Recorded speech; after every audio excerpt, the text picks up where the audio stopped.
Knowledge চ্যানেলে স্বাগত জানাচ্ছি। আজকে আমি পঞ্চম শ্রেণীর 87তম ক্লাসটি নিচ্ছি। আজকের ক্লাসে আমি বৃত্ত থেকে যে সমস্ত এমসিকিউগুলো পরীক্ষায় শিশুদের করা হয় সেগুলো নিয়েই ক্লাস নিচ্ছি। তো এখানে প্রথম থেকে আমি শুরু করছি। বৃত্তের কৌণিক মান ড্যাশ বা ড্যাশ সমকোণ। তাহলে বৃত্তের এই কৌণিক মানটা কত, সেটাই হচ্ছে প্রথম প্রশ্ন। তাহলে আমরা দেখে নেব বৃত্তের কৌণিক মান বলতে কি বোঝানো হয়।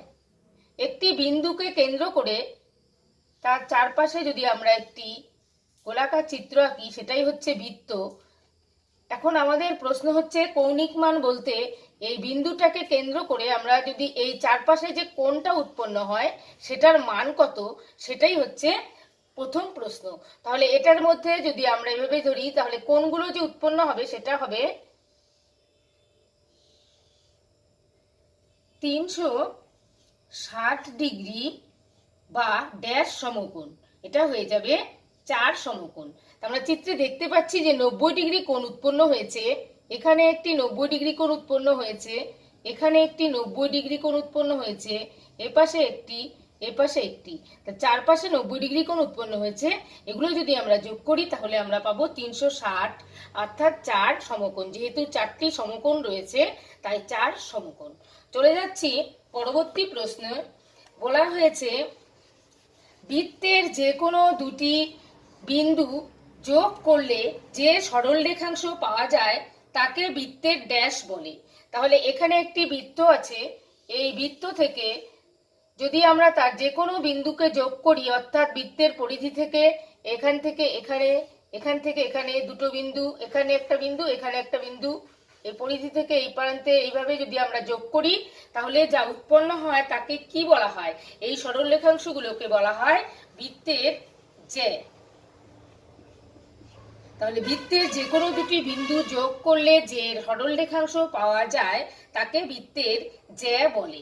এর পরবর্তী প্রশ্ন, বৃত্তের বৃহত্তম জ্যা যা বৃত্তের কেন্দ্রবিন্দুগামী তাকে বৃত্তের ড্যাশ বলে। তাহলে বৃত্ত, এখানে যে বৃত্ত এঁকেছি কেন্দ্র, এটা কেন্দ্র দিয়ে কিন্তু কোনো জ্যা আমি আঁকিনি। এবার যদি আমি আরেকটি বৃত্ত এঁকে নেই, যে বৃত্তের মধ্যে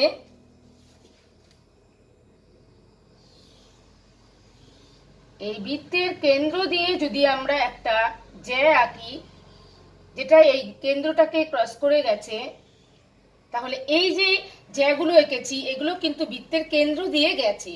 তাহলে এখানে প্রশ্নটা হচ্ছে বৃত্তের বৃহত্তম জ্যা যা বৃত্তের কেন্দ্রগামী তাকে বৃত্তের ড্যাশ বলে। যখন এই জ্যাগুলো এক প্রান্ত থেকে আরেক বিন্দু থেকে যুক্ত করলেই তাকে জ্যা বলা হয়।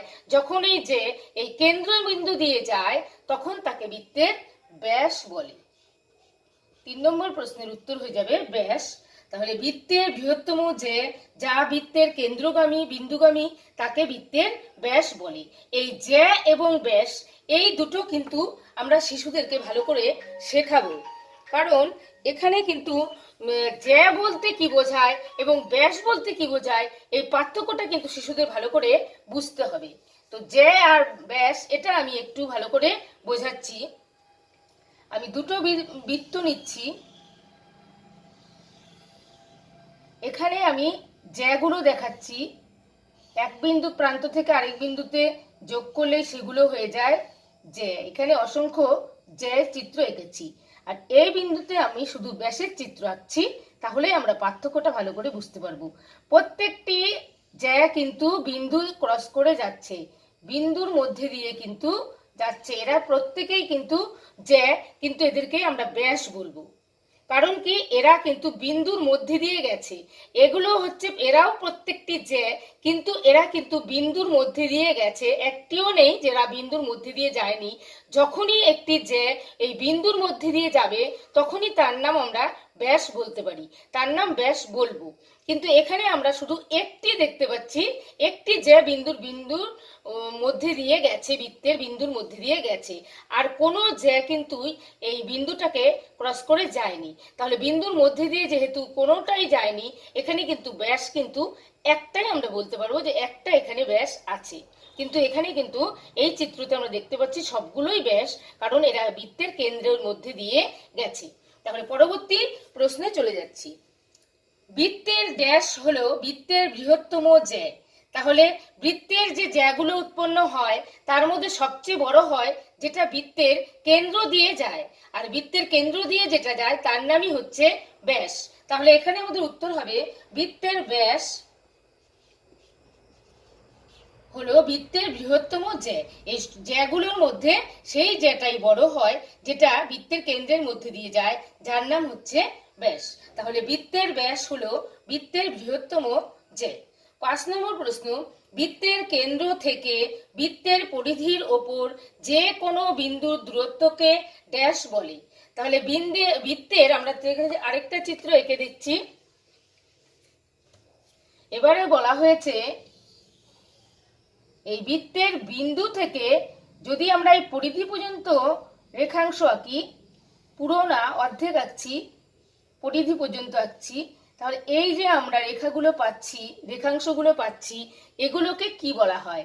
বৃত্তের কেন্দ্র থেকে বৃত্তের পরিধি পর্যন্ত যে রেখাগুলো আঁকা হয় তাদেরকে বলা হয় বৃত্তের ব্যাসার্ধ। তাহলে বৃত্তের কেন্দ্র থেকে বৃত্তের পরিধির উপর যে কোনো বিন্দুর দূরত্বকে বলা হয় বৃত্তের ব্যাসার্ধ। চলে যাচ্ছি পরবর্তী প্রশ্ন, বৃত্তের সমস্ত ব্যাসার্ধের দৈর্ঘ্য ড্যাশ। তাহলে এই যে ব্যাসার্ধগুলো পেলাম, এটি প্রত্যেকটি ব্যাসার্ধের দৈর্ঘ্য কিন্তু সমান হবে। যেহেতু কেন্দ্র থেকে গেছে তাই কেন্দ্র থেকে পরিধির দূরত্ব সবসময় সমান হয়। তাই যেহেতু কেন্দ্র থেকে পরিধি পর্যন্ত এরা বিস্তৃত হয়, তাহলে এদের প্রত্যেকের দৈর্ঘ্য সমান হবে। 7 নম্বর, বৃত্তের ব্যাসের দৈর্ঘ্য ব্যাসার্ধের দৈর্ঘ্যের ড্যাশ।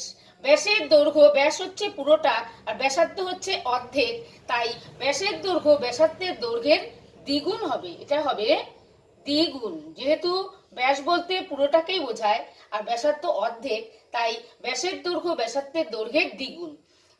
পরবর্তী প্রশ্ন, বৃত্তের ব্যাসার্ধের দৈর্ঘ্য ব্যাসের দৈর্ঘ্যের আমরা তখন উল্টো ভাবে বলবো অর্ধেক।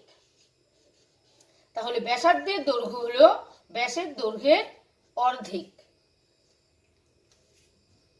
এবার আমরা চলে যাচ্ছি পরবর্তী প্রশ্নে, বৃত্তের পরিধির যে কোনো অংশকে ড্যাশ বলে।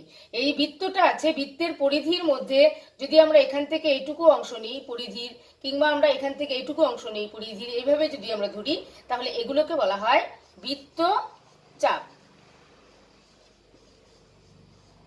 পরবর্তী প্রশ্ন, বৃত্তের সকল ব্যাসই বৃত্তের ড্যাশ। তাহলে বৃত্তের যে সকল ব্যাসগুলোই আছে, যেগুলো ব্যাস বলতে আমি যে আগের চিত্রটা এঁকেছি, পুরো একদম বিন্দুকে ক্রস করে যে বৃত্তের বিন্দুর এপাশ থেকে এপাশ পর্যন্ত যে কেন্দ্র দিয়ে যায় যেগুলো ব্যাসগুলো আছে, সেগুলো কথা এখানে বলা হয়েছে বৃত্তের সকল ব্যাসই বৃত্তের যে। যতগুলোই কেন্দ্র মধ্যে দিয়ে যাবে সেগুলো ব্যাস নাম, কিন্তু সেগুলো সবগুলোই হচ্ছে যে। কিন্তু সকল জ্যা কিন্তু ব্যাস হতে পারে না। তাহলে এখানে হবে সকল জ্যা ড্যাশ নয়, কি নয়? ব্যাস নয়। তাহলে এইভাবে আমরা শিশুদেরকে বুঝিয়ে এই বৃত্ত থেকে যে সমস্ত এমসিকিউ গুলো পরীক্ষায় আসে সেগুলো শিশুদেরকে শেখাবো। আজকের এই ক্লাসটি ভালো লাগলে লাইক করবেন, কমেন্ট করবেন, শেয়ার করবেন এবং আমার পরবর্তী ক্লাসটি পেতে আমার চ্যানেলটিকে সাবস্ক্রাইব করে আমার সঙ্গে থাকবেন।